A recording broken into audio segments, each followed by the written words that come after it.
Moni nde ku South Korea komwe kuna pangika ngozi ya ndege kumapeto kwa December 2024 wapezeka kuti kunali ndege ina akuti Busan Air imene ili Airbus dzulo pa 28 January 2025 imafuna kunyamuka kuchoka ku South Korea kupita ku Hong Kong. Inatenga ma passengers 169 nde anthu akwera mu ndege muchabwinobwino akukonzeka kuti adzinyamuka, angopezeka kuti kumbuyo kwenikweni kwa ndege kucha kwayamba kuyaka moto. Mwayi wake anaona moto uja ndege sananyamuke. Iwo ikanakhala kuti yanyamuka nde anapanga emergency kunena kuti anthu atani atuluke msangamsanga. Achita evacuate anthu koma moto uja sunaleke.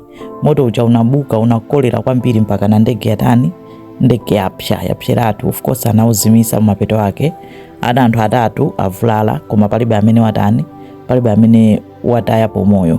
Nde akatswiri akufufuza kuti chomwe chayambisa moto nchani, fasa akudziwa kuti moto wayamba chifukwa chani, koma mwayi wake moto unayambika ndege ili pa ground isanapite kwina kulikonse.